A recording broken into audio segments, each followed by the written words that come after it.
Ba-doom. There we go. Good evening, everybody. Matt Geary here for the Geek Pridecast on this Sunday evening. No guest tonight because we have bigger fish to fry. Which we're going to talk the Snyder Cut. But with me tonight we have Jonjo Cosgrove. Hello, everyone. Mark Canty. Evening, though. And I'm just going to say your first name, Cristina, because I don't want to be shouted out for mispronouncing your second name. And we've got Cristina. Hello, everyone. So, gentlemen and lady, we're here. You've all watched it, I'm assuming. Oh, by the way, if you haven't watched the Snyder Cut yet, if you haven't watched Justice League, the Snyder Cut yet, I'd move on. So this is your spoiler warning. This is your last chance to get out of Dodge before we move on to something else. If you're watching this afterwards, or listen to it afterwards, pause it now, watch the film, and then come back. Yeah. Tomorrow. So, yeah, this is your last warning before we move on. And there we go. Okay, so gentlemen, where do we start? First off, let's start with the how's your week being? How's your week going? First, we'll lull them into a false sense of security, and then bam, whammy, Snyder Cuts. I could honestly say that the week hasn't really involved much about the Snyder Cut because I did finish watching it last Sunday. But to say that, a friend of mine watched it yesterday, and he sent me a 3-word reply after watching it, and he just said, "Fuck Joss Whedon." I just replied saying, "Yeah, same." But it's I don't know. I think the world has kind of had a bit of a we knew it was going to cause a lot of reaction. There was going to be a lot of people giving their opinions, all their voices, and now every news story that seems to come out now is a new detail about what the future films would have been. You know, what Justice League 2 and 3 would have been, and they sound really good. Some of the ideas sound absolutely bonkers, but at the same time, people keep saying, "Well, it's never going to happen." I'd say, "Well, Snyder Cut apparently was never going to happen," but look. Well, they say there's basically a split camp within Warner Brothers. There's the ones that want it, and there's the ones that don't. Just sorry, but I've got a look at the messages here. I'll just go through these very quickly before we move on. So, RJ Hale, welcome, sir. Geeks, good evening, adventurers. How's everybody doing tonight? All good, man. No Dungeons and Dragons tonight, and no Subcom or RTSs. We're podcasting Snyder Cut. Simon, the Gamer 44, who's been a regular on our Subcom streams. Unfortunately, sir, we are not playing Subcom tonight. We're talking other nerdy things, but you're more than welcome to listen to us talk about these things and join us another time. Anyway, sorry, Jonjo, carry on. Yeah, so like I say, there's all these stories that have been coming out saying what the potential Justice League 2, Justice League 3 could be. There's all these reports coming about saying that how the Snyder Cut is more of a springboard for the future DC films, including some potential teases towards Flash. Apparently, people see it as a better setup towards the Aquaman film, which we've already had, and that's getting its sequel next year still, as long as no more delays on that side of things. And yeah, it's weird because it as well. It also threw out some teases for things that we know are definitely never going to happen, such as a little tease for the Batman film that we were supposed to have had, the solo Ben Affleck Batman film, which was supposed to have had Deathstroke as the main villain. Which, come on, who wouldn't want that as a film? I think that would have been I think they're going to still do it. I think HBO Max is going to start doing their own thing. I reckon you'll get, because there's been rumors that they're going to Ben Affleck has said he will do Batman again on an HBO Max series / film. So I don't see why they couldn't sort of incorporate that into it, because obviously you've got these sort of Marvel series going on Disney Plus, and HBO Max are going to see this and go, well, they're going well, so why don't we do something similar? And why not sort of do the whole Batman Deathstroke thing to tie in with what could potentially be Justice League sequels later on down the line? Yeah, nothing to stop them from doing their own corner. Definitely. I mean, we've seen it with the TV stuff. Up until Crisis on Infinite Earths, you think of how many different continuities all the DC shows had, really, because we had Lucifer, which was we had Black Knight's own. Lucifer was on its own for who knows how long. Supergirl was original on its own, so they said, we're going to move it over to the CW. Let's try and win some of the CW fans over by putting the Flash into it. And then, even the old Birds of Prey TV series, 1966 Batman and Robin, it's and even technically Batman the animated series, they put in so much, many things, all these different continuities, and they just went, let's put them together. Why not do that with the film series? Why not have all these different avenues? And then maybe Justice League 3, if it does ever happen, Justice League 3 could technically be, their version of Endgame almost. They'll just chuck, 4 different iterations of Batman. Scott Braidwood says, isn't Pennyworth on its own? Pennyworth, yep, because that series 2 coming back soon. I'm sorry. Doesn't get enough love. Christina, I interrupted you there. My apologies. What were you saying? No, I wanted to say that I think it would be related to money mostly. I mean, they could make the movie, but you have very big names in the current Justice League. So if you take, again, Ben Affleck and Henry Cavill and Gal Gadot and everyone else, it's just going to be too expensive for HBO to do it, even if they do have the money. They have money a lot of the times, and then they produce shit movies and shit TV series because they don't want to spend on them. Or start off well and then decide halfway through. Sorry. I think that's a good point. That is a very good point. And if you look at it's easier to have something on the CW with the Flash and Supergirl, because even if they're well paid, they're not as well paid as, I don't know, Ben Affleck, for example. You can have I don't remember his name, the guy who plays Superman right now. Yeah, Henry Cavill on TV. No. Oh, TV. The guy from Teen Wolf. Yeah. Tyler Hoechlin. Yeah.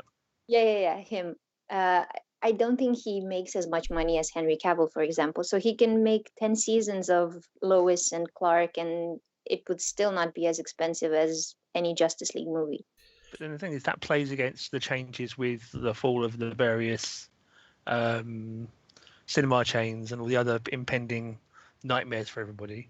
It's possible, especially with Disney making their pivot publicly to writing and releasing for Disney Plus first and cinema second. It could be that there'll be pressure on people like Henry Cavill, even Tom Cruise, to start taking smaller paychecks for more and doing more work, rather than just doing doing these big $250-300 million films once every couple of years, to move to smaller projects and do smaller paychecks because the money just ain't there. Because even if they wait it out, no one's waiting the money. I just have to say I'm so tired of Disney. I'm sorry, but I am. Well, they're taking everything at the minute, aren't they? So, but it does mean that we have to pay attention to them. Sorry. Yeah. No. I know you have a point, but I'm just so tired of them just buying everything and making everything so much about the money and so little about the substance. I mean, I do know they make great shows, but at the same time, can they just give every franchise a little bit of a break? They are going to milk the Star Wars franchise until it is dead, literally. I'm tired of that one too. I think in terms of money, if you look at what Disney have definitely done, especially when you look at Star Wars, as soon as they had Star Wars, they just went, right, we need to put that front and center. They didn't care how much cash they were splashing out.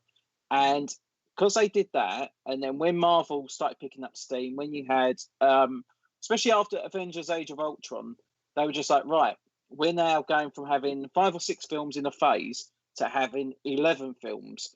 And not only that, we're now going to have TV shows that are going to be interwoven with the continuity. So they expanded in all these different horizons. And then now, Disney Plus is now the hub for everything Marvel, just as it's also going to be the hub for everything Star Wars. All these other film companies now are starting to look at it and think, right, how can we now beat them? How can we now go above them? HBO Max, I think, were the first ones to take that step and go, right, well, do you know what? We've got big films that we're going to be releasing. We're not just going to release them in the cinema.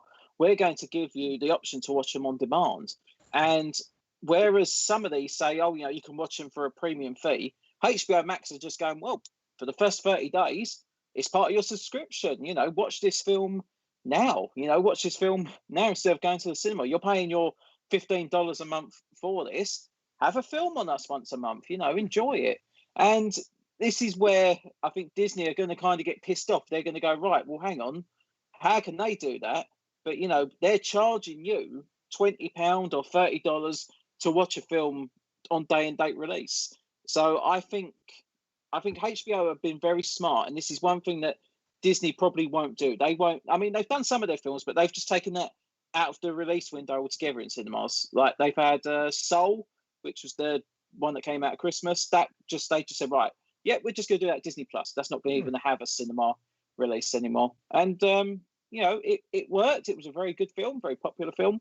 But then that's still not exactly going to make them a lot of money because people have already got their Disney Plus subscription, whereas HBO are going, well, some cinemas are open. We're still going to put the film in cinemas. And look at Godzilla versus Kong. In China, that's one of the biggest openings of all time this weekend. It's just been, that's rating quite a bit. It's a bit different because that side of the world is completely different to the rest of us because us in the UK, we're still literally, it's like we're still behind a steel door. We can't really go out and interact with people and do much. We can't really go to a cinema. But the landscape of cinema, the landscape of film, just in general, is changing. And whereas 2019 we had Avengers Endgame, which earned nearly $3 billion, I can't see we're ever going to have anything like that ever again. We're never going to have a film that is going to reach that kind of level because of the way that everything's changing. Maybe that's right. Maybe some actors will have to take a pay cut. Some actors will have to, start looking at different ways of monetizing themselves. Yeah. But I'm sure they can take it. Like, if you take a little pay cut when you make $20 million, you're still going to be fine. Yeah, I think you got like people like Henry Cavill and stuff. I don't think he, as much as money's obviously important, I don't think he's that fussed about. I think he's very much into, playing characters that he likes. So he's a massive nerd. So he, playing Geralt of Rivia, in The Witcher, playing Superman, those are things. Yeah, I don't care. Possibly playing Shepherd. Yeah, exactly. I don't care what you pay me because those are something I'd be interested in. Are you offering me more than I could have dreamed of earning if I'd become an accountant? Yes. Yeah. Okay, that sounds good. Scott Braidwood says. There's two things here. That's a great point. It was easier for Justice League on the HBO Max because it was more or less complete. And then he says, WB, so Warner Brothers, could make similar budget films for HBO, similar budget to Joker, then have the big event films in the cinema. See, I just don't know what cinema is going to be like. I know we're kind of going off topic slightly from, but I don't know if cinema is going to recover from what it used to be. Especially, I love the cinema. Like it is I don't overdo it because for me the cinema is something special. It would be something you would go every sort of like maybe every month. Maybe the most I would go maybe twice a month. But I would really enjoy it. It was just that whole sort of immersion. I go and have some food, then go and get popcorn. We go in. It was great. The whole thing. I loved going to the cinema. The studios had ruined it as much as anyone because they demanded so much money for the benefit of having their films there. And then the chains were building bigger and bigger cinemas, and in return they were cranking up their prices. And it's possible that it needs to die back a bit. It was becoming unsustainable, wasn't it? Really. I think it was Odeon that actually said they were making something like 10 times the amount of money on popcorn than they were on the actual films they were screening. Yeah. And that's quite worrying when you hear someone say, "Oh, my film's just made over $1 billion." You're like, great. But hey, the cinema has probably made about 10 times that amount from selling you styrofoam covered in butter and salt. Hey. Well, the percentage, like one of my mates, like I used to work in a cinema as well, but I didn't know about it. But he was sort of like one of the guys behind the till. He says like 5,000% profit on popcorn. It costs it naff all to make, and it comes a mass. And literally, they hike the prices up. What is it? Before, I can't even remember what you're looking for. You're looking like a tenner for a large popcorn and a large drink. Maybe you might get some sweets in there. The drinks are almost pure profit as well, aren't they? Yeah. In a lot of ways, same as with pubs. Yeah. They buy the syrup. They buy the syrup by the ton. Yeah. You can and also then they throw half of the ice. Sorry, I wanted to say that when it's like a special event, like for Endgame, they had those cups that you could buy that had a little, I don't know, Avenger on top, and those cost so much money empty. Like if you wanted to buy some soda, they would cost even more. So yeah, but I was a crazy cinema goer. Like I would go every week, and if I liked the movie, I would see it like 10 times at cinema, which was insane. I realize that now, but after a whole year of not going, I'm like, I can live without it. I've got Netflix, I've got HBO, I've got Disney, I've got whatever. So I'm good. It's the experience. I will, like, as long as they don't go completely, because I like, I love doing the whole midnight screening thing, going with a bunch of mates, like to Star Wars or one of the Avengers, and just like literally just going with a bunch of your mates to see a film. I even miss sort of like, a date night film, going with your girlfriend or something to sort of see a the film. Event part of it is what I miss. I think we used to go like every couple of weeks. So for a little while we had the Odeon ticket, so we'd go most weekends. But it would be once, and every now and again we'd do like a back-to-back day where we'd like have a movie, have something to eat, have another movie, because we thought we're paying every month for this, we haven't used it enough, oh bugger it. But I think it's just got to the point where it will have to be less stupid. So it won't be like every big town has like 12 cinemas, each with 20 screens or something like that. Because it was getting unsustainable. And rather than dying back, they just kept putting the prices up and people kept paying them.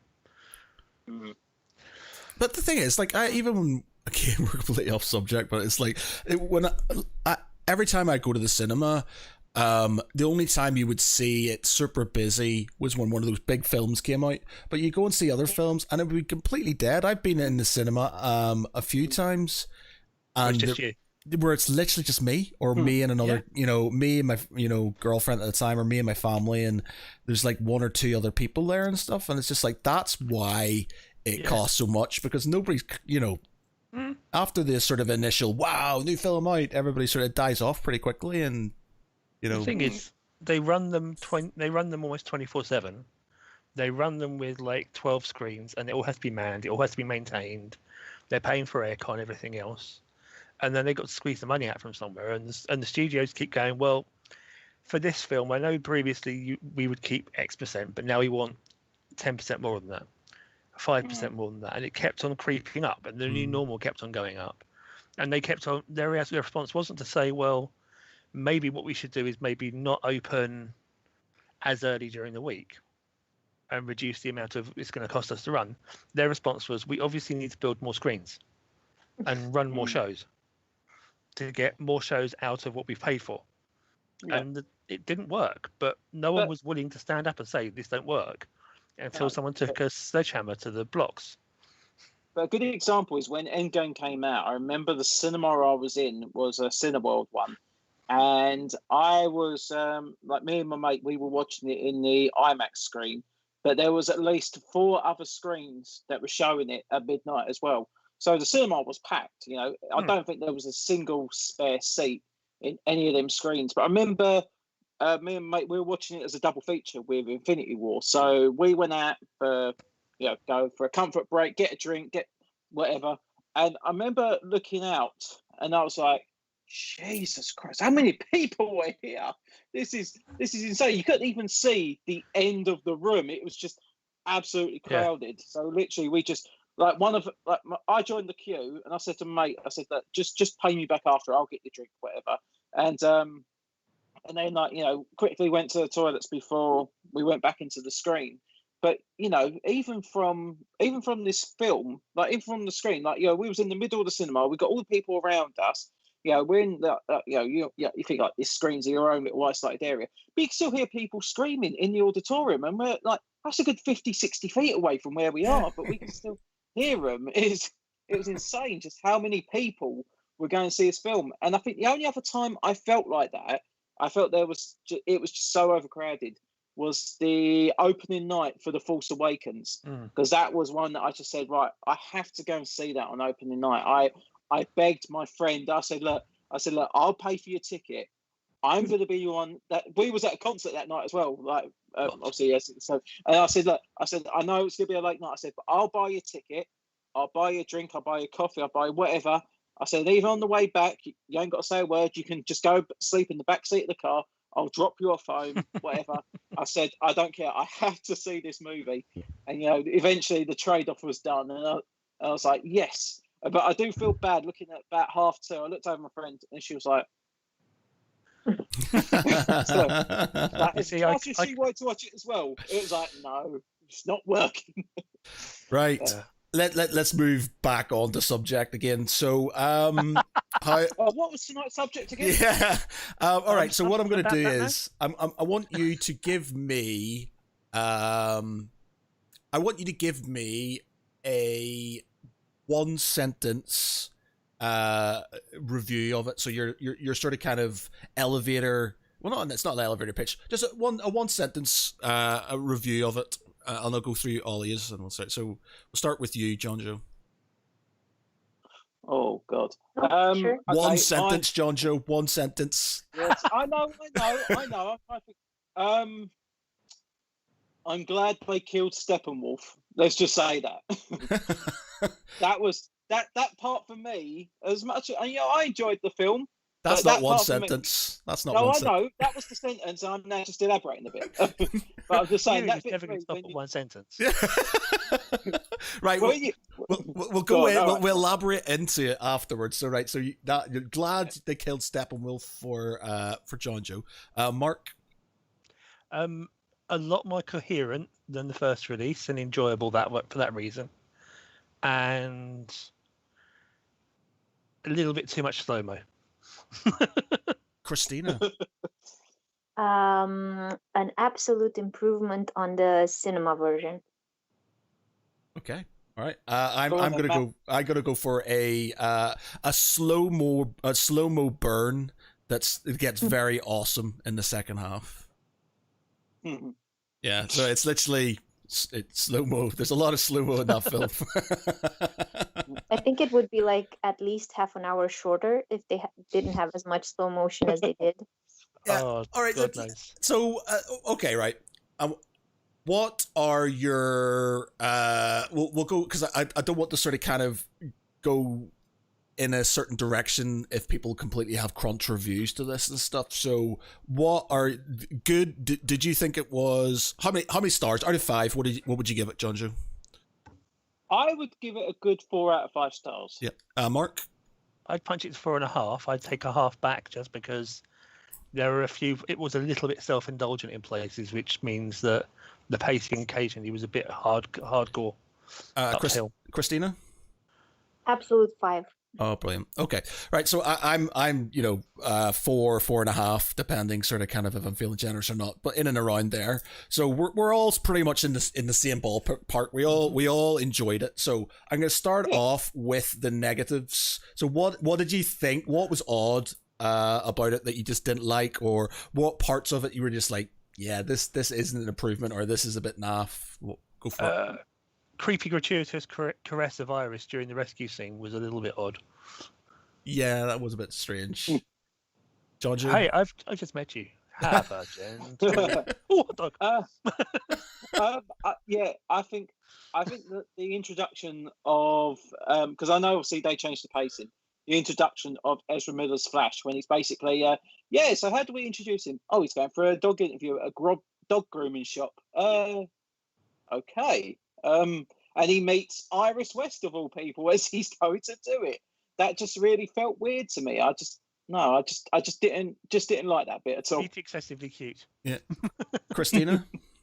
I actually, now that you mention it, that was my least favorite scene of the whole movie, because I think they were trying really hard to like pull off a Quicksilver scene, and it kind of failed with that sausage flying around, and just it was lacking something. With the sausage flying around. It was weird. I was like, is he eating? Is he burning calories? Because I remember from the cinema version that he mentioned that if he runs fast, he's got to eat. And I was like, you're stopping now for a snack? And then it kind of made sense with the dog, but the whole scene was just so weird. I think like it's stupid. him at the end, it was gave brilliant. a better intro than the cinema version, but it was a weird intro. Doesn't have to be good. At least they made a better attempt than. It was. So there's this weird kid I've been creeping on through CCTV. I'm going to throw a batarang at him. Yeah, just to make sure it's him. Would you get stuck and break into the wrong warehouse? How many people has he killed to find the Flash? It's like, oh right, I was wrong that time. Sorry, buddy. Oh, shit, I'll get my batarang back. Well. Oh, God. Turns around, throws the batarang. It's the crew from Warehouse 13. Sorry about that. Yeah, the bits that sort of kind of, I was a bit sort of, because at the start, it was for me a bit of a slow burn. I started watching it and going, I don't know if I'm going to like this any different. You know, I didn't hate the first one, but I said I'm at the minute I'm feeling a bit sort of like, it's not really doing anything. The Icelandic singing was pointless, and it just sort of. I just don't understand why it was there. It's just that the music in general I thought was slightly disjointed. I thought they had some really good tunes, but they didn't mesh together. It was like they kept on jumping to different things, and it was sort of weird because there was no sort of melding of the soundtrack to sort of kind of bring it together. So you'd have this Icelandic singing, and then you'd suddenly have this sort of completely different toned sort of kind of sad stuff going on, and it just was a bit odd music wise. And you had like some of the sort of kind of rock heavy stuff that was going on, you know, it was really good, but it sort of didn't tie in with the stuff that was coming before it. It was like two different types of films. I'll just say, in terms of the pacing, I've got to say one thing that I really enjoyed from the very beginning of the film is they show obviously Superman dying from his fight with Doomsday, and you just see this reverberation, the echo of his death, which just goes all around the globe. And as it does that, that's like the sonar, the message to say, look, Earth's greatest protector is now gone. And the mother boxes are starting to cause trouble. They're starting to be reawakened. And I just thought straight away, that's such a good opening. I really liked it because it really did set a good tone. It made you actually think, right, well, hang on. Now there is a little bit of a meaning towards why now they're coming for the mother boxes, why they're now coming to Earth to, try and terraform it or whatever with it. I just thought that made a lot more sense than just Batman fighting a parademon, clinging it to a wall, and all of a sudden it explodes and it leaves three little box shapes in its mess into its entrails. So I just thought, it makes a lot more sense now than that. Yeah, it's sort of like the only other one thing that really bugged me was the Flash's run. It was just ridiculous. It's like, Phoebe and Friends when she's running away from the neighbor's dog, in the park, that sort of thing, and she's flapping her arms. That's what it's reminded me of. It's just like do you know how to run? I don't. I'm trying to even think. Is there meant to be science behind this? But it's ridiculous. It's like it just doesn't. I mean, Matt, they used necromancy in the movie. The running was the least weird, unscience-y fact about it. Come on, they brought someone back from the dead. Well, yeah, they brought a load of people back from the dead because he reversed time, and then you go into that whole sort of thing. It's like, well, technically they're all dead. It's just a new timeline and blah blah blah. And it's just technically he does it twice as well. He reverses time twice, which is quite good, quite interesting, really. True. What's the second one? No, because the first one is obviously as as they revive the mother box is put together. Yeah, and then you got when they revive Superman, he literally technically goes back in time because the cube has already gone in the water. So he And kind you of see it steps pull it back back a up, bit yeah. as it's Oh shit! Very Yeah. very subtle. But I like that. I thought that was actually really well shot. I thought that was quite good. The thing is, the whole thing feels narratively more complete because the original one always felt like someone had taken a chainsaw and a paintbrush to it, and and a fair chunk of that was Joss Whedon's apparent inability to like the actor playing Cyborg, so he just cut the whole movie to ribbons and tried to jam it into a mold that was marked Age of Ultron. How much of that though? How much did you notice that Ray Fisher was given? Like he was given such a big role in this film. Even even the subplot where you actually see his the death of his mother. Where he first integrates with the box, where he becomes Cyborg, starts learning, starts growing. He's starting to even go inside himself almost to analyze things. I just thought, hang on, this guy has been given such great character development in about 10 minutes. Surely they could have tagged on 10 minutes to the theatrical version, made it a bit more sensical to have this guy, because it was kind of like when you watch it in cinema. Why is he here? Yeah. He was just gratuitous extra with good special effects, wasn't he? As far as they were concerned. But the problem was that that's part of the reason the theatrical cut didn't work, was because the whole thing was written around this Deus Ex Machina of having Cyborg tied to the machine, to the mother box, and someone decided he didn't like the guy who played Cyborg, so he took a chainsaw to it. And it kind of felt like he was like a token minority in the first version of the film. It was just there to be there, just Box to ticking. have something on the diversity chart. But now he actually has a purpose. Yeah. I knew Cyborg from the cartoons, to be honest, because I don't see comics, but I knew him from Teen Titans, like not the new one, the old one. Good. Do you know who does his voice in Teen Titans? It's oh crap, what's his name from The Walking Dead with the dreadlocks and Kerry Payton. Yeah. Oh, God. And he plays the the guy, the tiger. What's his name in Ezekiel? Ezekiel, that's it. Yeah. And he does the voice for it. It's mad. Yeah. I was just going to say, in terms of like repurposing characters as well, the big flashback scene when you see when you've got the humans, the Amazonians, the Atlanteans all fighting against the armies, and who are they actually fighting this time? It's not Steppenwolf, it is Darkseid, and they literally just reskinned Darkseid to Steppenwolf in the film version, because it was literally the same shots, and even like the same wound that comes to his shoulder is still that's given to Darkseid instead, or it was originally Darkseid. And I thought that was actually really good, because it establishes this big bad who we never really saw in the theatrical, but also as well, Darkseid would never go by a simple axe wound to the shoulder. No. That was just like no, that's but it wasn't just a simple axe wound. It was Ares. No, wasn't I it? know. Yeah, it was just sort of. But then I had flashbacks almost to Infinity War, and I thought, actually, no, this came before Infinity War technically. So Infinity War stole from Justice League. I think the whole point was that it was pre-Darkseid, wasn't it? It wasn't Darkseid at the side of his strength that we know now. Hence, we got the Omega beams and everything, just to remind us. But it was just reminding us that it was just that we didn't get a very impressive Steppenwolf in the first films, did we? Because they scaled that down a bit, and it was quite nice intricacy. It looked awful. But the new one looks really cool. I like that, because it reminds me almost like the Destroyer from 4. It's got that kind of similar metal armor, but it's organic, isn't it? The way the spikes moved and reacted to threats and stuff. Yeah, the movement on that was just brilliant, and even the vocal work as well. You can definitely tell that all the lines have been redubbed and just changed, and he's actually given a character arc as well. He's not just there just saying mother every 5 or 6 words, and just. It's still better. Oh, upper lip. We didn't have to worry about the lip, did we? My phone is gone. Jonjo, you're messing with my OBS here. There you go. I wasn't on purpose. Joe Joe accidentally knocked not the stand that was on. I was like, oh shit. I thought that the Wonder Woman music was a bit too gratuitous sometimes, because it's like any moment she was just on screen, it's like and it's just like, come on, man, it's like all the time. It's just like, all right, we get it.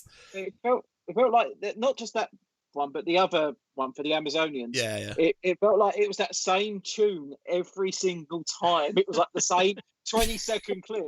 Yeah. Aren't like Amazonians are from the Amazonian forest and they're Amazons?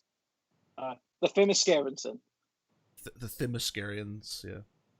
I'm not sure. I don't know my history when it comes to Amazonians. I should do. I think they're meant to be a sort of like a Greek people, or a mythical Greek peoples. Yeah, they're like the Greek equivalents of the Valkyries. Yeah, but no, I mean, aren't they called Amazons, not Amazonians? They're Amazons, yep. Yeah. Okay. Yep, or Themyscirans, because they were hiding on the Themyscira. But I think that someone got a bit excited. Sorry. I wasn't talking about you, Christina. John with his. We know who you were talking about. But yeah, apart from sort of little irks, and generally the start, which was a bit slow-mo paced for me. It was just like, but I kind of get it now, because it was just building up. It was like the Marvel films had other films, and the problem with Justice League was they didn't have enough time to build out the story for some of the characters and stuff, but that extra 2 hours gave you that additional sort of backstory and a sort of build up towards what was going on. And so as much as it was slow, it was necessary, and it just gave a bit more substance to the entire film as a whole. So when it started kicking in and being super awesome towards the end, it was just like, yeah, that makes sense. It made it work. We also got rid of Do You Bleed, which I think was always good. Yeah, well, you could tell that was definitely a Whedon cut, because you could actually see Henry Cavill's face properly. But I thought as well that what was really good about this cut of the film was it was almost like very standalone. So even if you hadn't seen Man of Steel, you hadn't seen Wonder Woman, Batman, you tried to talk about stuff, yeah, you could almost just watch this film without knowing anything about the others, and you'd be like, yeah, I follow it. I can take this. I can get along with this. And it was just, just every scene just seemed to have been expanded from what it was. And, everything just made so much more sense. Even the chase scene on Themyscira, when you've got, when they're trying to get the mother box away, and, the what is it, the room, the temple, whatever places that has the mother box in, they literally seal it off and they're chucking it into the ocean to try. Yeah, they dropped it, didn't they? Yeah. Yeah, I thought, I don't remember seeing that in the theatrical version. This is so much more epic now. This feels like there's some real stakes to it, instead of where it was just like a pass the box, pass the box. Oh crap, we've lost the box. He felt like more of a threat. It just seemed a bit more sort of a threat, and I think for the first half of it or so, there was a little bit of my brain that kept on going, fuck, that's where he cut chunk off. That makes more sense now. Like, right up to like the bit with the with where Superman actually arrives, and you had Alfred go, and Alfred responds to him, which obviously they butchered for the Whedon cut and didn't make any sense. Yeah. Because he chunked a bit of Cyborg in or something, didn't he? Instead of it being Superman and things like that. I found that by the second half I'd stopped, but I just kept thinking, that makes sense now. Okay, so I see where he chunked that bit out. Why did he do that? So no, would there be a bit sort of what's the word? Playing devil's advocate here. I've seen sort of people mention this before, but they say it wasn't a Whedon cut; it was a studio cut, and. It was the studio who basically had the last say in what was in it. Now, I appreciate that Joss Whedon had a lot of sort of input into this, but there's a lot of people blaming him when I think that's maybe a backlash from him being a bit of a shithead recently. Well, right. I say And recently, right. but historically, and them sort of blaming him. But when it potentially was Warner Brothers who have turned around and said, "Yeah, cut this down to 2 hours." I think when you look at what happened as well, because I didn't like it anyway when it came out. I was already clear on that. But Whedon was given, I think, control from about May or June of 2017. So about 5 months before the film was out. July 2017, they said, right, we're doing reshoots. Now, if you've got a film that's already budgeted around about $250 million, you're filming finished at the end of the previous year. You've got 4 months before this film comes out, and you go, yeah, we're gonna shoot, we're gonna do some reshoots, we're gonna do some new scenes. It's like, right. So you're still going to bring this film out in 4 months.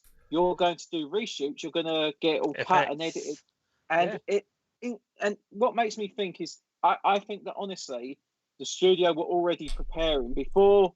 And, it's horrible to say it, but I think before Zack Snyder dropped out, I think they were already preparing to basically butcher the film. They were going to basically go, I think we're going to make some changes because we want this to be a little bit different to what you're making. We want to fit a certain mandate. And I think the idea was they wanted more people to go to the cinema because, if they could do a 2-hour film and sell that, you can view that twice as much as you would a 4-hour film. Yeah. So I don't understand. 4-hour films don't bother me. I grew up with old school epics. 3.5 hours, 4 hours long. I watched the Lord of the Rings sort of extended editions and stuff. I'll happily 4 hours. I think it's one of those stupid focus group things that someone somewhere did some studies that they decided are now the truth. What everyone else says it has to be 2 hours. And they get obsessive about it, even when they're, in the concepts of an intermission or something. I mean, that was like a revolution when they did it in Schindler's List. Remember? Yeah. Everyone was like, no one will ever possibly go and watch a film where there's a gap in the middle. Fuck off, they will. But I used to be like when I was growing up, there used to be an intermission in most films. Like I remember going to see the Star Wars trilogy and stuff with my dad in the cinema. And there was like there's some ice cream would come up to sort of middle. There would be a stop, and then people would come up and you would buy ice cream and things, and then you go up. And I remember, in Northern Ireland, you would have sort of people coming in, and you'd stop and then you'd carry on, and so it doesn't bother me. And I don't the only reason I think the 2-hour thing is a thing is because if you've got a 4-hour film, they're like, we can make 2 films out of this, and we can make more money out of it. So why would we have a 4-hour film? So and it's a shame because you do, you get things like The Hobbit. The Hobbit could have been a good 4-hour film instead of a mediocre 3-film trilogy.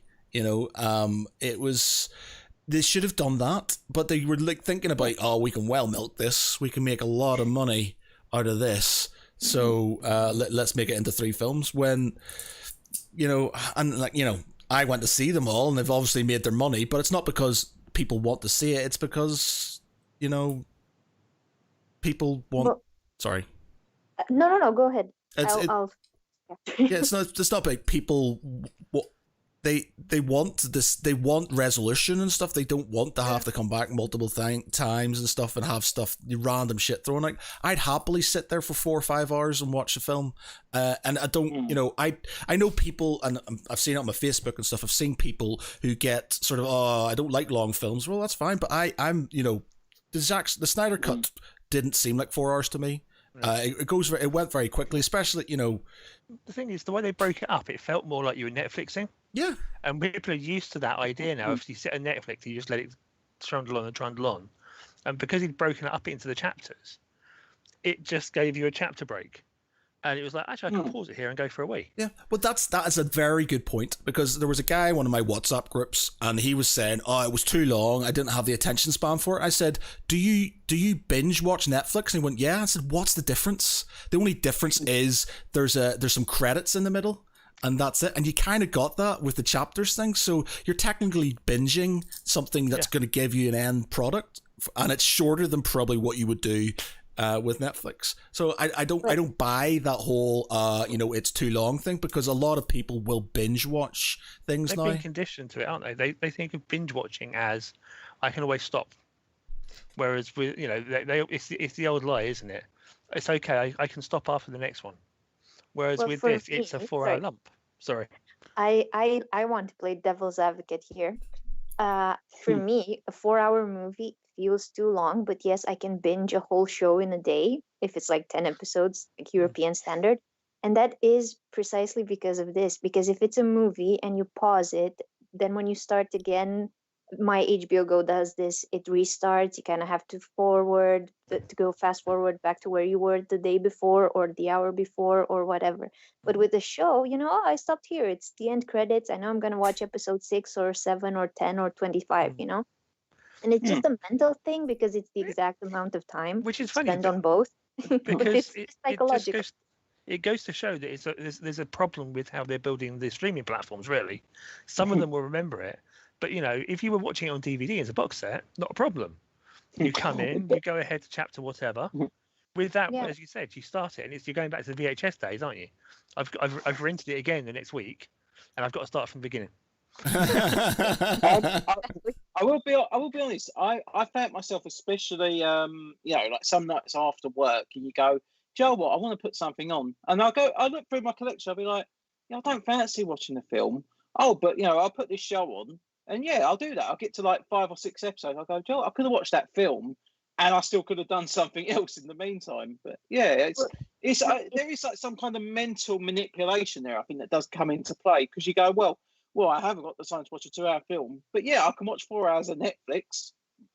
I don't see how that works, but because you commit yourself to watching 45 minutes of something, knowing full well you're full of shit, and you're going to watch 6 hours. And that's it. And I think we've all done that. We've all been tricked into that at least once or another time. And I think especially if there's a show that you enjoy, and there's something that you've said, right, I've been meaning to watch this. I'm going to watch episode 1 now. I need to get myself into this. And then you get episode 2, episode 3, and you're like, well, sod it. I've started watching this now. I know people that have seen it. They're going to want to talk about it. Let's get through the whole series now. Let's watch the whole thing. And plus, you really have cliffhangers at the end of episodes. This at the end of the chapter, you didn't actually have a cliffhanger. You just kind of had an end to someone's particular story. So you could go just like, It took me 6 hours to finish a 4-hour movie. Yeah, to be honest, because I need to do something else at the same time, and you can't kind of do it with this movie. You kind of have to pay attention because you miss out on things. But usually if I watch something on Netflix, I can, scroll on my phone or... Yeah, I find I do that. Or watch another show on my phone. Yeah. While watching that one. But it's like I zone in and out. Like Lucifer's been the last thing we've watched, and Sherlock actually. So we watched Sherlock, and we watched Lucifer before that, and I'm pretty sure that I was sort of only zoned in for about 75% of it. So I would sort of be on my phone further. I kind of got the main grasp of the thing. So when shit happened or things went down, it's like, wow, well, sort of got into. Other than that, it was just like bored and just flicking around. Whereas with a 4, like, I understand what Christina says, 4-hour film, you have to be a bit more you have to understand what's going on and stuff. And it's like, it's the reason I haven't started watching Dark yet, because it's in subtitles. There's a lot of complex stuff in there. I know I'm going to have to pay attention to it. So I haven't sort of sat down, because I know that I can't have my phone out. I'm not going to be able to do other things while I'm watching it. I'm going to have to pay attention to it and stuff. So you have to be serious about it. You have to be serious about it. But that's why on a lot of anime, I was just going to say, a lot of anime, that's why I'll still watch them with Japanese audio and obviously with subtitles, because at least then I know I have to pay attention to it. And, that's worked. But sometimes I've kind of gone, oh, wait, there is an English language option. Sod it, let's change it to that. But don't watch Dark with English subtitles. Not subtitles, dubbing. Don't watch it with dubbing. It sucks. Right, okay. Well, I'm happy enough with subtitles, to be fair. So it's just I just need to basically pay attention, and I have to be in this. Dark here, or is it just me? I think you do. My mother and my sister have seen it, and they love it. My mom's seen it twice. She's watched it twice. You need a lot of mental brain power and attention if you watch it. Like, seriously, don't plan on doing anything else. Like, turn the lights off, close your phone. Don't order food. You have to pay attention. You cannot do anything else, I promise. Yeah. It reminds me of Dave, the TV channel, where they've been doing quite well on social media, haven't they? And they did one back, I think, in December. They said that Netflix and other streaming services have changed their message from not to do you want to carry on, but to have you considered getting up and having a shower and changing clothes recently.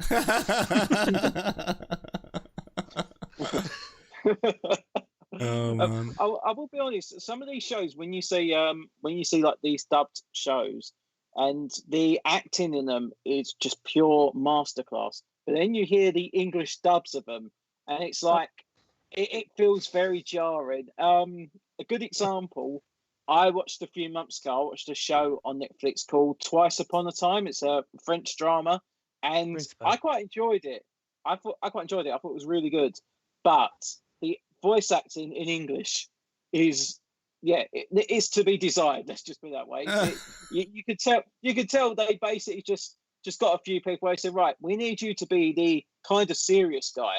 We need you to be the kind of like inquisitive person. And then you're the postman. You're going to be the guy who's always asking questions. And even when you're not asking a question, you're going to sound like you're asking a question. It reminded me, I think the best example, it reminded me of the first Resident Evil video game. If you remember that the voice acting in that is just legendary for how bad it is, how awful it is to sit through some of them cutscenes. And I don't know why, but that was the only thought I had when I was watching that. No.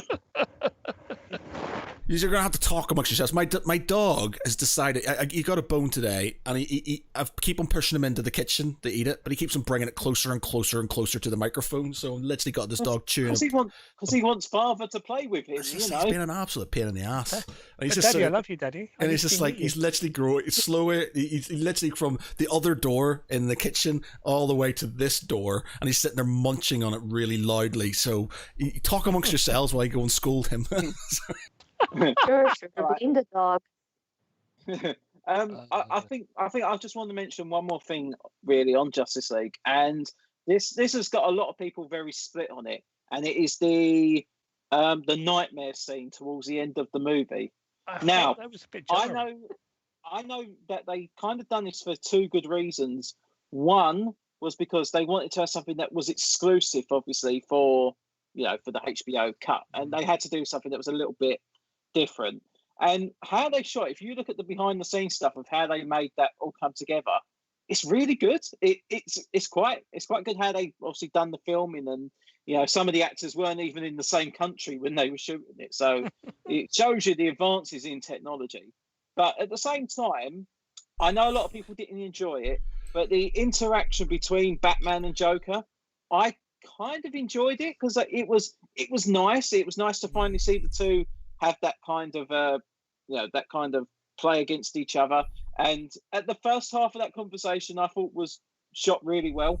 And then it got to the point when Joker actually said about giving Batman a reach around. That was like, am I watching the right channel? Am I watching another thing that should have an X in it, or am I actually watching HBO Max? It was very weird. Jarring. Obviously, they had to push.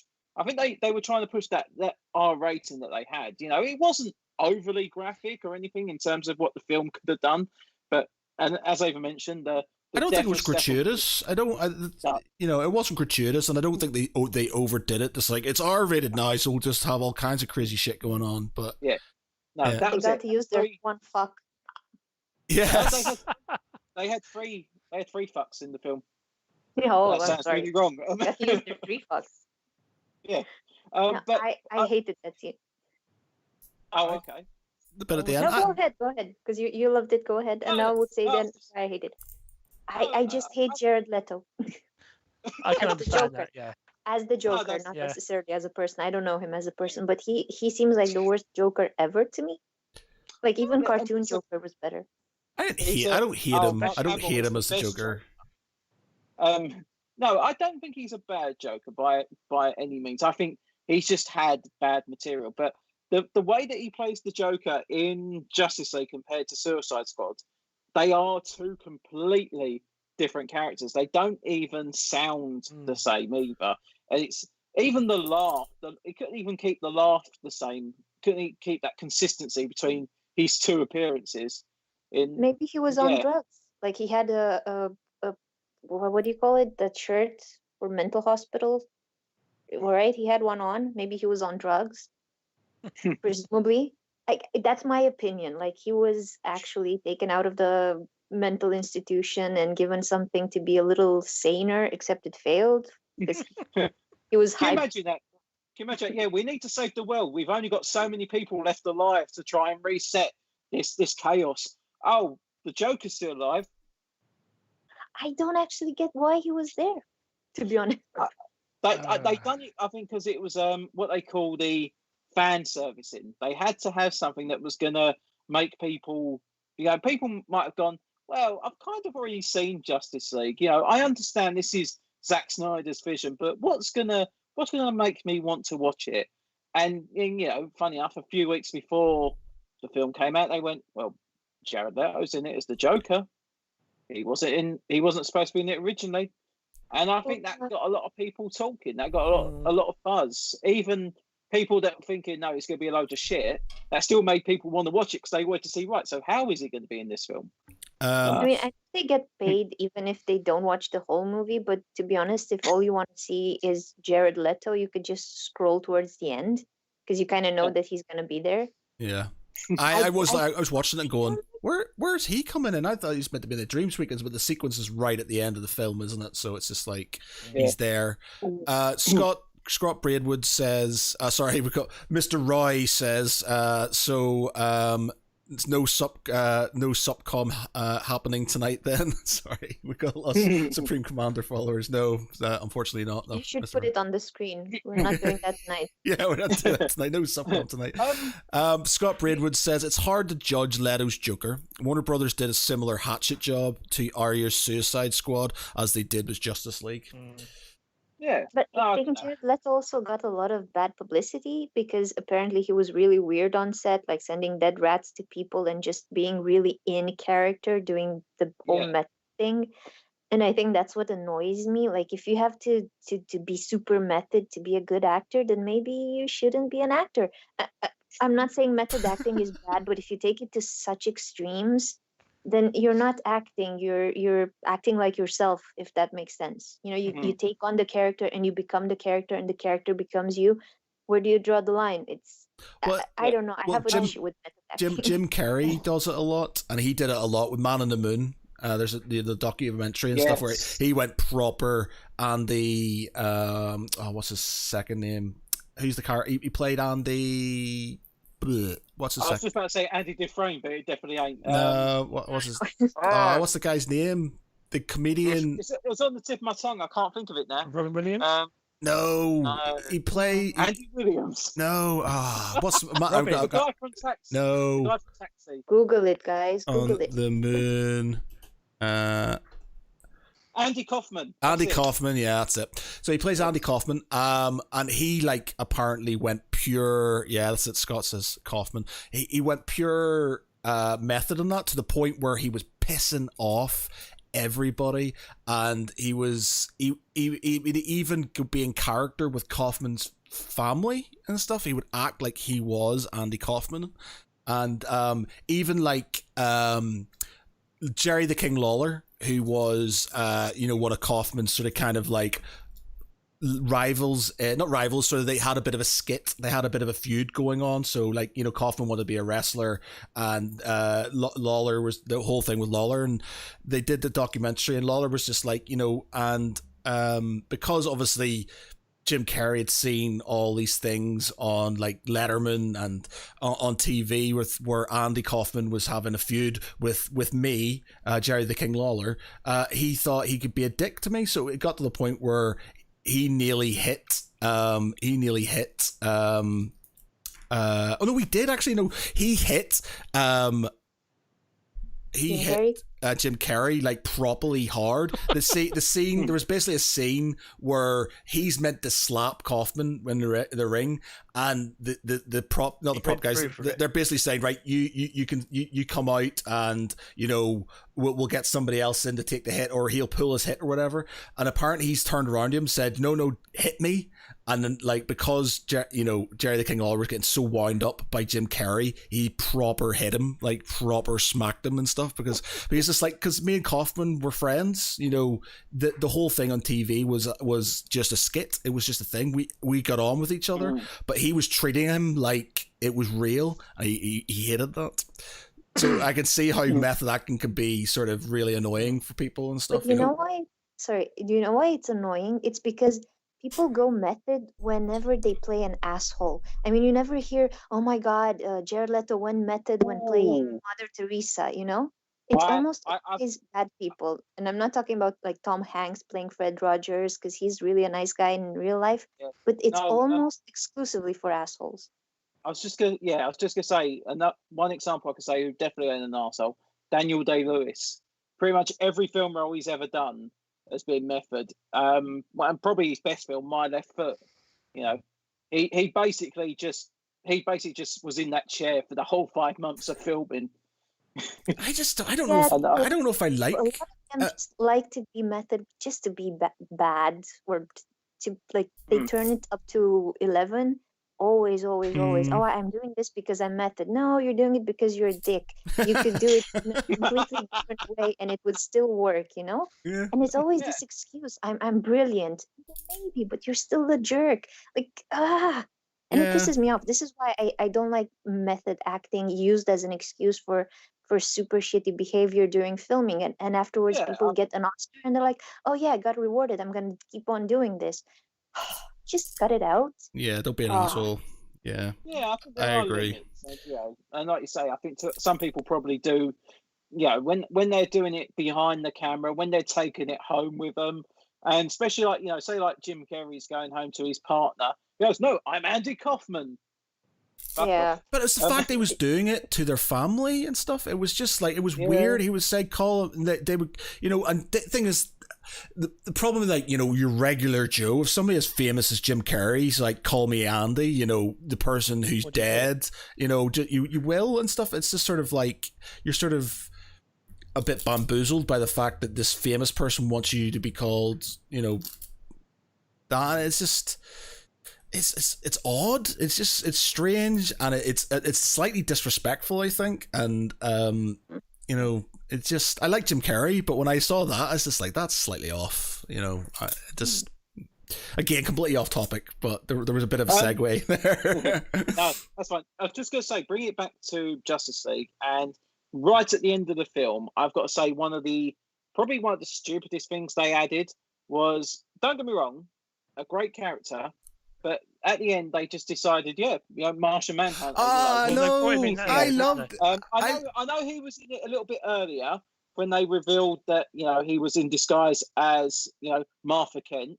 Mm-hmm. But even then, that was weird because you had this whole emotional conversation between Martha and Lois Lane, and all of a sudden they've just gone, "Yeah, no, that's not really Martha Kent. That was Martian Manhunter." And he appears right at the end. He's like, "Yes, I'm here. Why didn't you fucking turn up when we needed you to fight Steppenwolf and the armies?" I just like the people that film a fight instead of stopping it. When you see it on the news, when people just record fights or people drowning or whatever, when they could do something, it's like, I'm just gonna be here recording it for the universe. Carry on. That's what it felt like. He felt, yes, I watched your fight. It's like, you could have really helped us, mate. You could have really, the last Green Martian, your super powerful character. I'm sure you could have really been an asset to us, And this is, I think, and do you remember the posters for Justice League when it was first announced? Unite the Seven.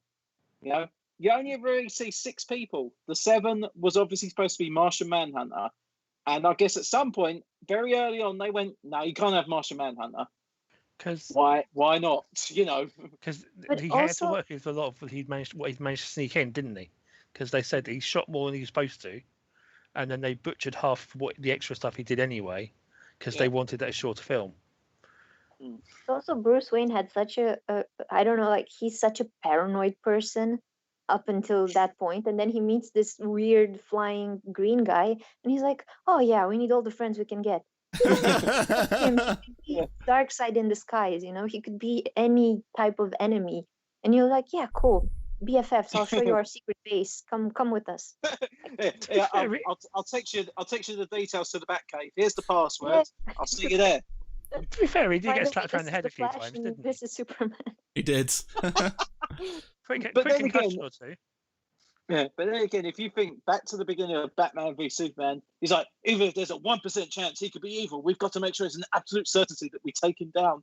And now he's Yeah. just like, hey, you want to help us? Yeah, come on. Yeah, just Yeah, yeah, it's come on. character growth, you know. He grew. He learned to embrace the aliens after the alien invasion happened. I'm like, what the hell, man?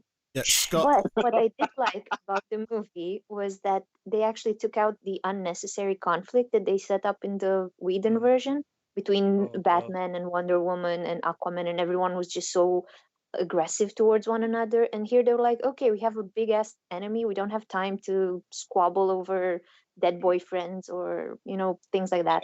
Yeah, So that was a I plus. will- getting rid of the Also, family one thing in Ukraine or wherever Oh, it's yeah. meant to be set. God. It's just like Yeah. that was really pointless, and I'm kind of glad they got rid of that. That whole battle, the sequence towards the end was definitely a lot better. Gratuitous. Yeah, a lot better. But yeah. Oh, Scott Braidwood says Zack Snyder said the 7th was meant to be Green Lantern, but Warner Brothers wouldn't let them use one because they wanted to save Green Lantern for upcoming TV show.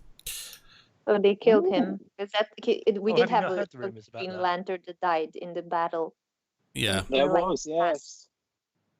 Yeah, because they had there's 2 Green Lanterns in there. Because apparently, if you watch the Nightmare thing, one of the corpses you can see in the Nightmare section is Kilowog. Ah, right, okay. Yes, I do. Yes, I do remember someone saying about that now. But you know, this film had so much. I think this should have really been a 2-part film. And you know, originally it was supposed to be the 2-part movie. There was a lot they could have done, you know, with this film. And you know, but the only thing I'll say is, and we mentioned it sort of at the beginning, you know, we don't know for definite if they're now going to go, right, should we follow the continuity of this and then build a basis to, you know, carry on to Justice League 2 and 3? Because, you know, it makes a lot more sense going forward. And it gives you the idea that they could really go, right, yes, we can do Justice League 2. But what would... And I honestly thought, before I saw the trailer for the Suicide Squad film, I honestly thought a Justice League 2 film could be Starro as the villain. I thought that would have been quite a good way to really, you know, go weird. But they just went, no, James Gunn's already taken Starro. Yeah, never mind. Do you want to think it's amazing? Like, again, another segue. Suicide Squad, King Shark's played by Sylvester Stallone. Oh God, yeah. It's really... That means a lot. Yeah, it's mad. That's just insane. I But, love that trailer. I love that Oh, trailer. God, yeah. It's so good. But the thing is, James Gunn's got form for that, doesn't he? Having like Vin Diesel doing Groot, and Plus, Oh, yeah. he already had Stallone's number, didn't he? Anyway, from Guardians 2. That's it, yeah. But I Th- think th- that's gone. Sorry. no, sorry. I just wanted to say that maybe Suicide Squad 2 will have actually better music. I mean, the first one had good music, but it was just like Matt said about Justice League. It never felt like it really fit the scene. And they had a soundtrack just to be like Guardians of the Galaxy. In my mind, that was the connection. You know, they had cool music. It was supposed to go with everything, but it just didn't. And I saw the trailer, and I was like, this might actually work. But it's where you get so many good directors can, and this is I think is an underrated sort of skill, being able to put music to a scene. Yeah. Quentin Tarantino's really good at it, and obviously James Gunn's amazing at it and stuff. So it's just sort of like being able to have the right music for the right scene does wonders for a scene. That's one of my sort of things that the Snyder Cut had some good music. I just don't think it was used, or at least sort of integrated properly. And that's something that made me kind of go, that could have been slightly better, I think. I will say that I am liking that the DC are embracing this this more like adult orientated way of putting the films together, because like the whole thing when where the John Cena character is basically told you should go and eat a bag of dicks. It's like, so if this whole thing was a bag of dicks, I would eat every single one of them for America. Yes, it's like no, it's such a stupid line, but the thing is, well Suicide done. Squad is that sort of. What you had was Marvel have, it's serious, but it's a bit slapstick. And DC, who've always been really sort of dark and gritty, have seen the success and went, right, well, we need more comedy in our films. So, the Aquaman film was a lot more comedy. Obviously, Justice League, the first cut, was really sort of, there was lots of comedy. And then they kind of went with Justice League, the Snyder Cut, they kind of brought it back to sort of their original sort of, it's darker. The comedy in it was funny, but it wasn't gratuitous. It was very much just offhand comments and stuff, and there wasn't really a lot of fanfare about them. Whereas the Suicide Squad is maybe their sort of kind of, okay, well, our main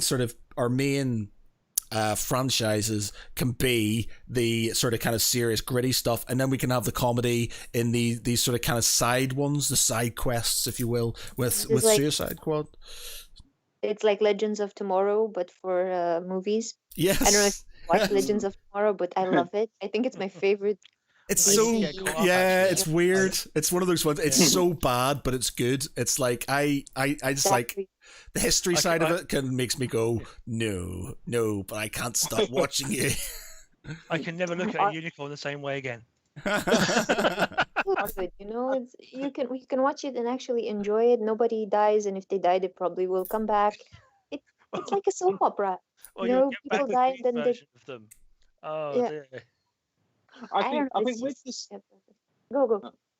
I was just gonna say with the Suicide Squad, I think that the big strength for this sequel is the characters. They've gone for the first Suicide Squad went for some real obscure characters anyway, but this is just like really going like fucking mental. Polka Dot Man, Ratcatcher.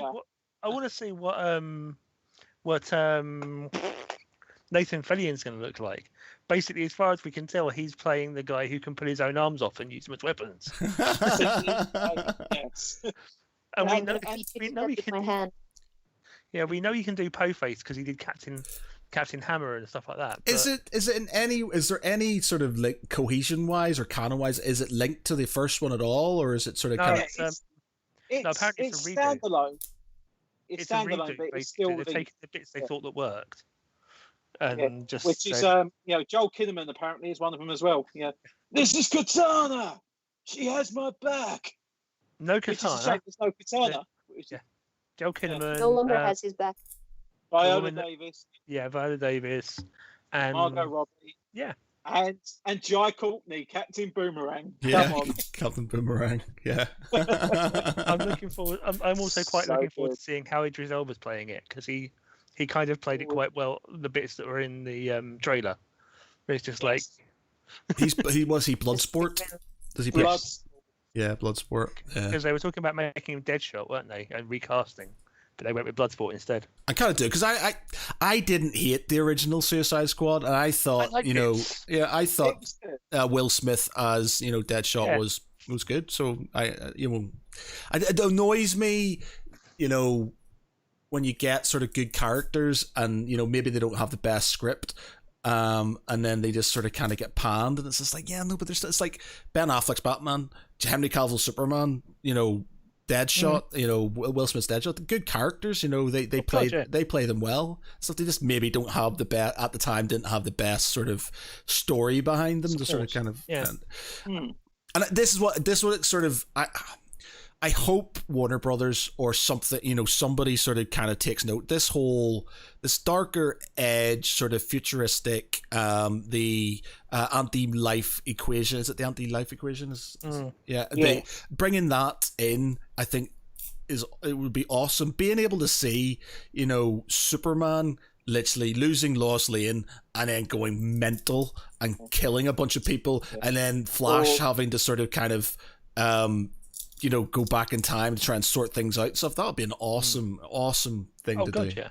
And you could have some really, really dark moments in that, and you could have some, and it would be very tense because you're going to have a lot of shit happening, and that would work well to sort of kind of you would have your cliffhanger moments to the next film.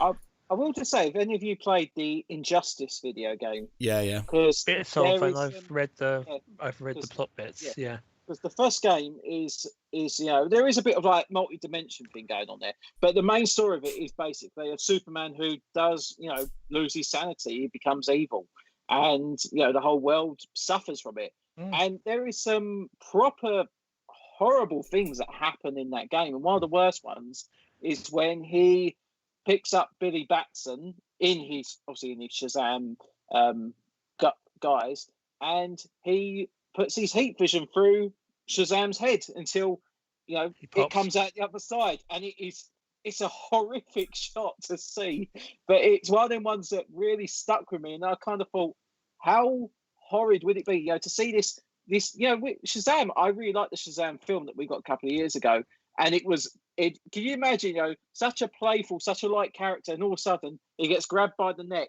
and his head is basically just turned into lava by Superman. Does he kill? He kills the Joker as well, I think, doesn't he? He kills the Joker because the Joker kills Lois Lane, doesn't he? That's what makes him sad. No. Superman kills Lois Lane, but Joker had hypnotized him. So that happened for some reason. But it wasn't just that. But Superman basically blew up a big chunk of Metropolis and killed something like 250,000 people. And so he decided this regime was going to stop that from ever happening again. Even though technically it was him who, done it all. But anyway, But that's another thing as well, because the Joker, he literally holds the Joker and he puts his hand straight through his chest. And it's like, that's a good. It'll be good stuff with this. And to see Henry Cavill, I think, playing a bad Superman would be good. And I think sort of because he is very he plays the whole sort of good guy well, as much as sort of Geralt from Witcher is, he's still a good guy, that and stuff is whereas he's literally going to be playing effectively a bad guy for an entire film. You're going to have him as a bad guy pretty much until the third film, which would be sort of dealing with Darkseid. But yeah, I think that's such a good idea. It's something that should they should definitely do. And I totally watch it. Actually, speaking of Shazam, you saw the casting announcements about Shazam. Yes. Oh, Pierce Brosnan, Black Adam and Shazam too, didn't you? Pierce Brosnan. He's going to be Dr. Fate. Yep. That's insane. Yeah. But a good casting, I think that'd be quite good. I'm trying to think of the last Pierce Brosnan film I saw. It's the one with Jackie Chan in it, and his family get killed, where he's playing the politician. Yeah. He's playing basically Jerry Adams. He basically plays Jerry Adams in, but he does it so well as well. It's amazing. But yeah, I think it's the last Pierce Brosnan film I saw. I saw Mamma Mia, so you're good. Mamma Mia. I got out of seeing the Mamma Mia film, so I'm happy. But they're actually not that bad. They're not great, but they're not. No, but the thing is that me and my partner, we have very different film tastes. Every now and again, a film crosses over, and she'll be like, "Yeah, I want to watch that," and we can enjoy a good film, a good decent film together. The last superhero film that she wanted to see was Dark Phoenix. And I actually said to her, I said, "You are joking, aren't you?" She went, "It's a superhero film. You're going to watch it, aren't you?" I went, "Well, yeah, I'm probably not going to enjoy it, but I kind of have to see it because I have to see if I'm going to be surprised by it." And she went, "Well, that's good because it's got the girl from Game of Thrones, and she's a good actress." I went, "Okay." I said, okay. You're more than welcome. And then when we went to see the film, she just went, "Yeah, it wasn't too bad." And I really, you were still throwing up, weren't you? I went, "Yeah, it was all right." And then I just went in my head, it's like, no, it was bad. It was bad. It was really awful. It was such a terrible film. But hey, if this is going to get her to watch superhero movies in the future, I'll just say, yeah, it was a good film. That'll work. God. But I love my girlfriend. She's not into nerdy stuff whatsoever, but she gets into things really easily and stuff. So like if you sit her down in front of a film, she'll be like, oh, she'll not be interested to start off with. She'll be on her phone, and by about half an hour in, she's sitting there shouting at the thing, fucking bastards, and she can tell when she's really into something. It's because she starts getting up and she paces around the room, and she starts getting like, and I love it. I love when she gets into a film. I wish I could get into a film that much and stuff, but like she gets up, she gets angry at the screen, she's pacing around the floor and stuff, just sort of kind of getting panicking because things are going to go in, and I'm just like, wow, I wish I could get into that mindset. You're calm. Is it something like a couple of that sucks. Say it again. I said that you're calm when watching movies. Sorry, which one of us was supposed to talk? Sorry, go on. It's you, sorry. Because I too get really into movies. This is why I like watching them at home, because in cinemas you can't really shout at the screen or get upset or try to have mental conversations or out loud conversations with the characters. Like the amount of times I called characters stupid, and like one brain cell away from dying from an amoeba. It's like, how can you go to a movie without just really feeling it? I mean, well, yeah. I feel films, but I don't comment on them, whereas like Gosha literally goes for it, and like she's asking me like, why would they do that? Why this is like, I don't know, I'm watching the same film as you are and stuff. And she's like, fucking bastard. It works really well for like horror movies, because if you start taking them apart when you're watching them, you can't be scared. I mean, if you start analyzing it, horror movies are really stupid, even the really good ones. Yeah, I generally do that. Everybody was like, Annabelle is so good. I'm like, she's a fucking doll. Yeah. Like, kick her, set her on fire, shoot her in holy water. There are so many things you can do, but they're like, oh my god, it's a rag doll. Yeah. Like the ones with dolls. The ones with dolls, I can't get scared by, especially after seeing that episode of The Simpsons with the Krusty doll. I just think it'll run out of string and it'll just stop.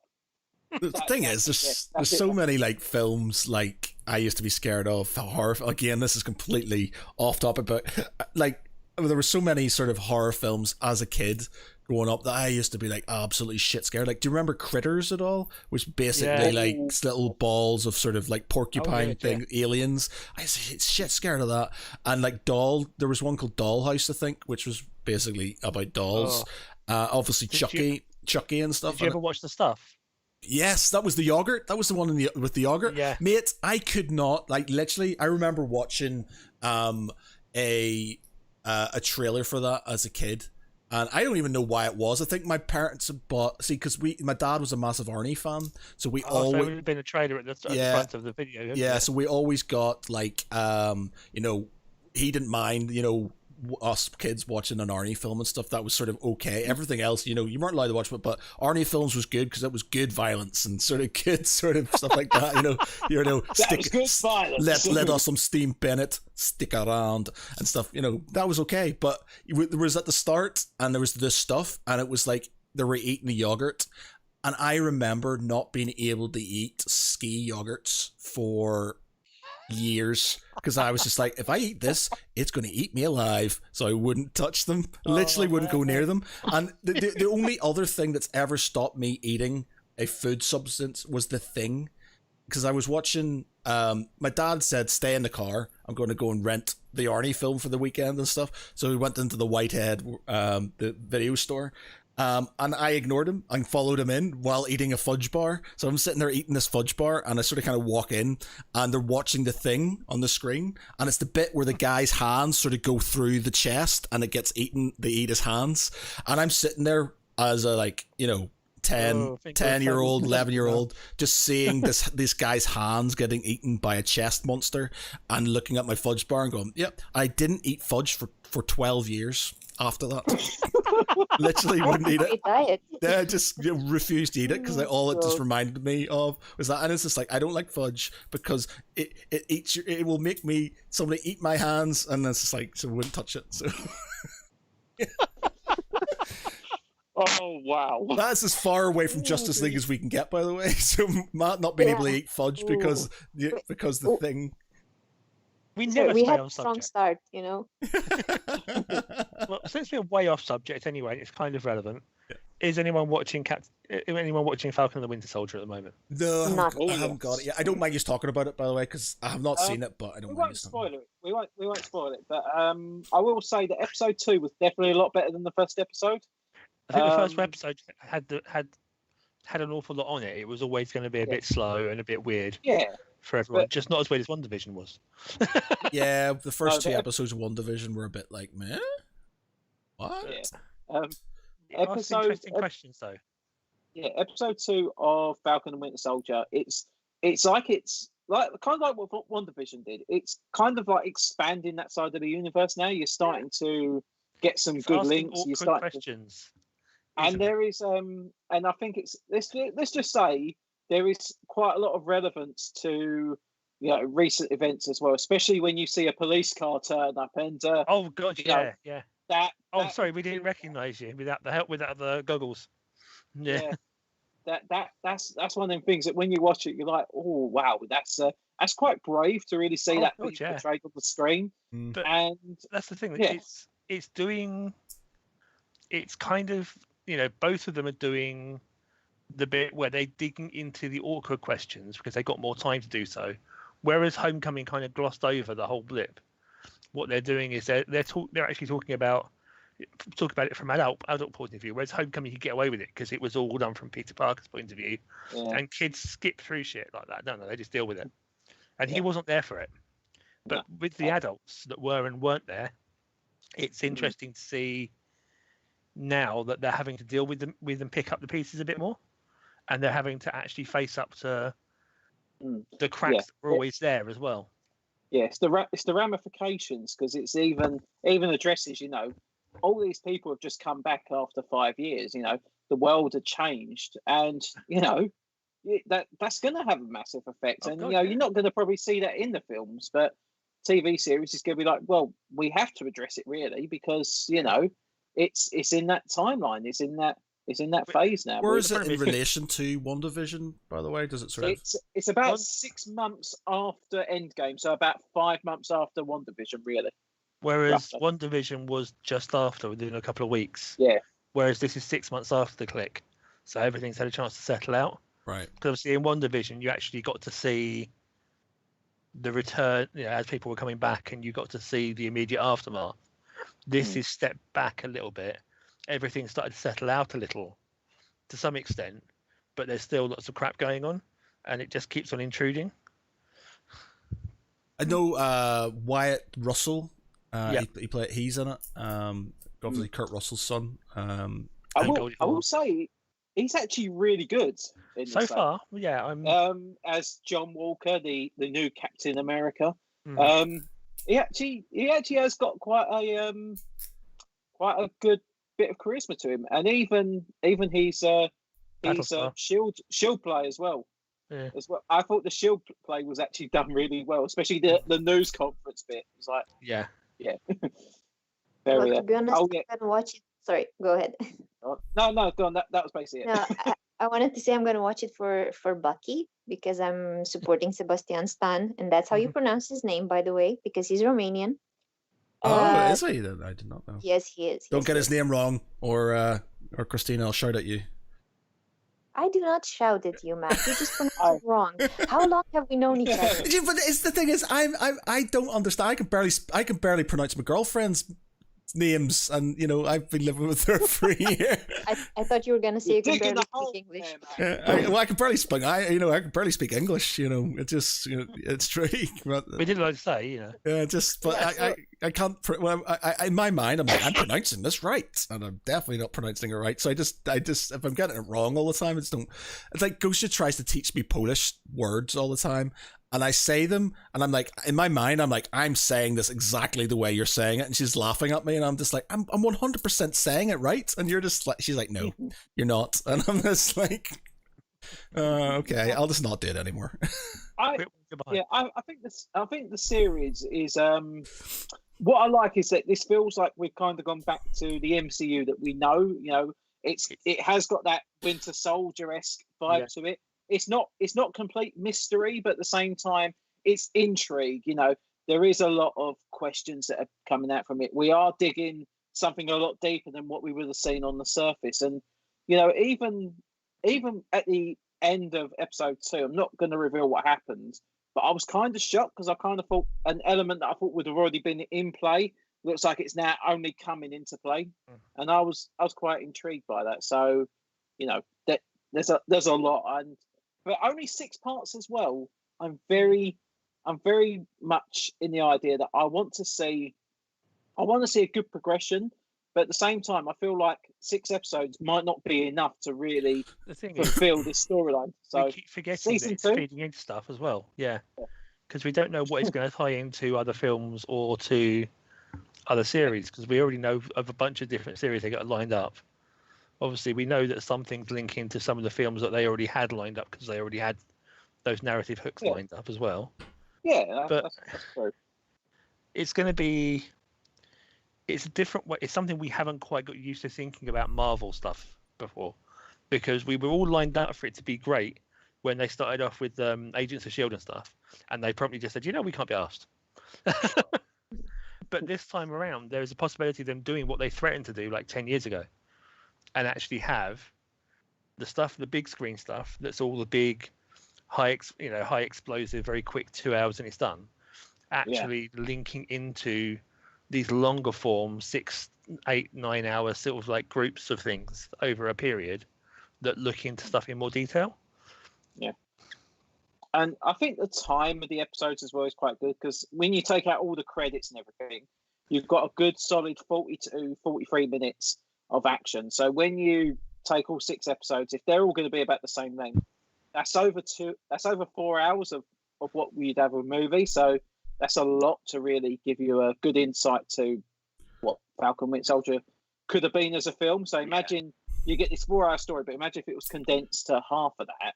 I think it works quite well, and I'm really hoping, like you say, that, you know, this will probably have more ramifications going forward. And as opposed to WandaVision, I can't see WandaVision would ever get a second series, whereas Falcon and Winter Soldier, I think this is something that could always go on for at least a good few years. You know, you could get a good 2 or 3 seasons out of this. Do you think Wanda will become a bad guy in one of the new films? No, I think they're going to kind of tease that, but I don't think that's going to be the case.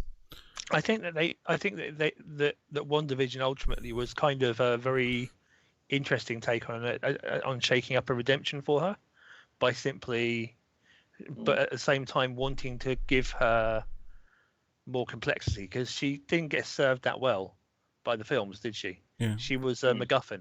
She was a Deus Ex Machina. We need someone that can break stuff. We need someone that's a wild cannon to cause a disaster. That's okay. We've got one. Yeah. They would make her a villain simply because they don't have enough female heroes. Like there are a lot of guys, you have to admit. And there's Black Widow, and there's Wanda, and they've now got the new Black Widow. They've brought in Captain Marvel as well. Yeah, but they've also brought in the Frequency, or whatever they're going to be calling her, through WandaVision. I don't think they've decided on what her name's actually going to be. But I think with Wanda, you got to remember she started off as a villain, and then from that point, it's kind of been she's been trying to redeem herself. And Civil War was kind of like she almost like her efforts of trying to show that she's good, but you know, bad things do still happen. So I don't think you could really just make her a villain again. You have to keep her as a hero. Yeah, my only thing is that you'll never, and it sounds horrible, and I could be wrong, but I don't think you'll ever have a WandaVision, like a Wanda film. You'll never have a Scarlet Witch film. You'll have Scarlet Witch as this powerful character, and she will probably crop up until the next Avengers film, but she will never be, like, she won't ever get a solo film. She won't be that. Who do you think's going to be the next set of Avengers then? Well, I think the next set of Avengers is pretty much there. You know, we're going to have, Spider-Man. I said this before. I think Spider-Man, Doctor Strange and Captain Marvel are going to be your guns. Trinity, basically. They're going to be the ones that you go forward with. I would have said Black Panther instead of Doctor Strange originally, but with the We sad don't know part, what they're doing with that. that's the thing. That film has got so much mystery, so we don't know if the mantle is going to pass to Shuri. My choice is still Okoye. I think she should be made Black Panther, but we don't know anything about that side of it yet. I think we're gonna see Falcon and Winter Soldier step up more, because there's been that graduation. But I think also it's gonna be interesting. They're pretty much building up to the Young Avengers with all the other stuff as well, with the Hawkeye series that's coming, with the twins and all the little nods in there. So that will be an interesting one as well. And also with because you've got the Hawkeye series at the end of the year, but they're already saying that they're working on a spin-off to that with Echo. So there is a lot that they're going to put into these films, and I think the next Avengers could be really a true merging of the TV and the film universe, which would be good. Which would be very good. I wonder Sorry. I wonder if Disney Plus will stream their next Avengers film on their channel, or will it be cinema? Well, it could be an Avengers event. Yeah, I think it's going to be pay-per-view. I reckon it'll be in cinema if we're able to go to cinemas at that point in time. But I think it will be. They'll probably release it on their channel as well. It ties into that whole announcement of them prioritizing streaming over the theatricals.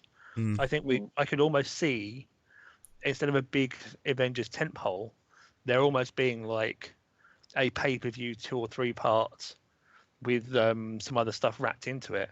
So like you have 2 or 3 series running into it, almost like the they've been doing with Arrowverse. Yeah, like a subset of that, but with like a pair of hour-and-a-half specials, sort of like 2 weeks, week 1, week 2, with a bunch of stuff released that sinks into it. Probably around the time they're due to have their next lot of renewals after launch, Yeah.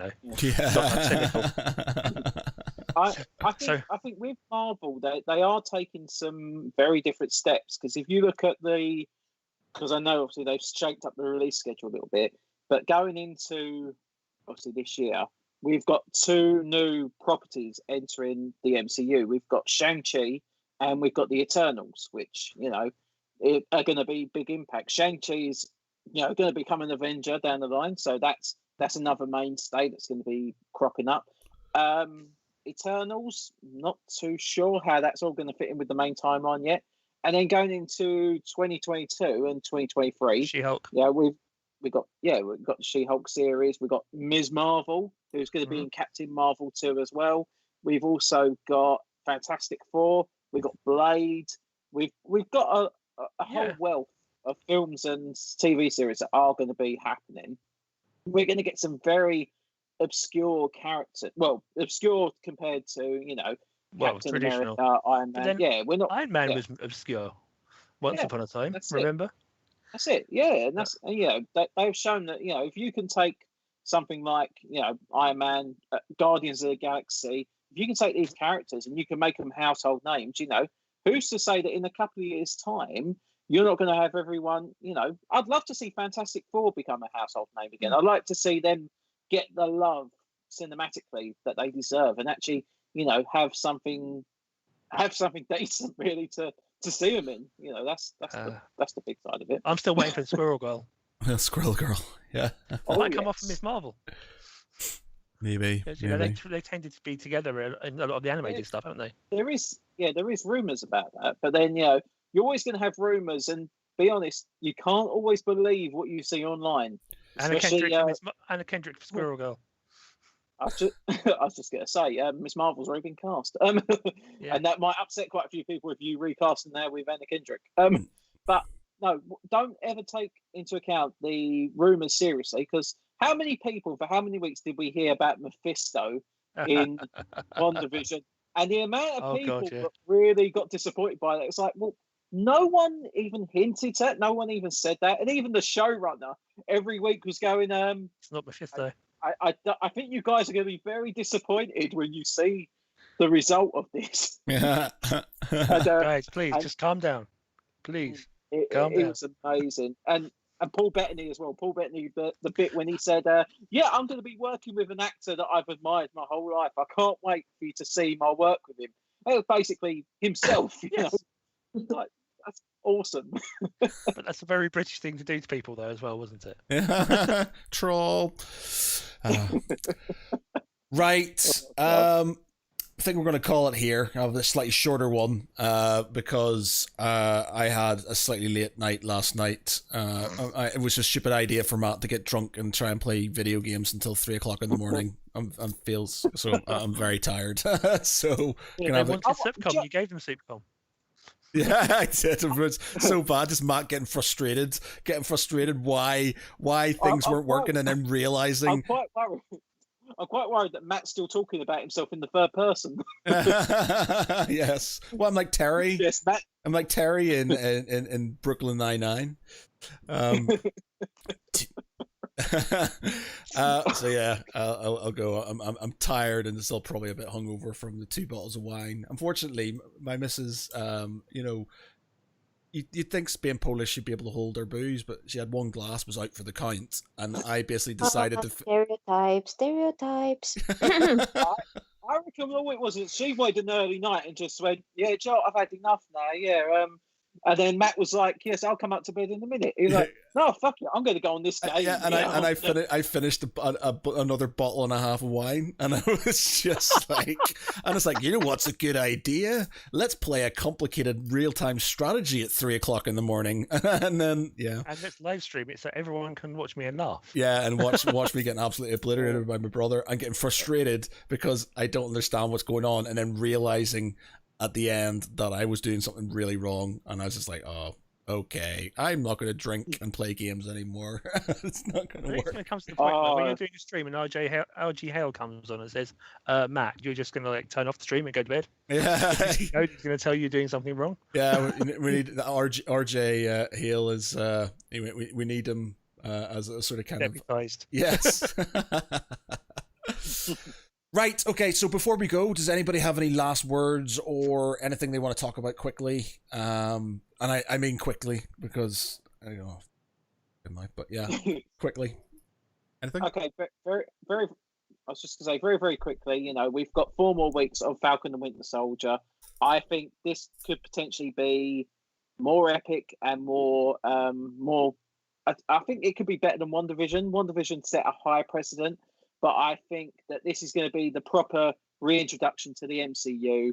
And I'm looking forward to seeing how that's then going to go forward into Black Widow, into Loki. And come on, the MCU is back. And hopefully we never have a 2-year drought like we've just been through. Any final words on Snyder Cut and DC? Watch it. Okay. Yeah. Okay. Anything from either of you, Mark or Christina?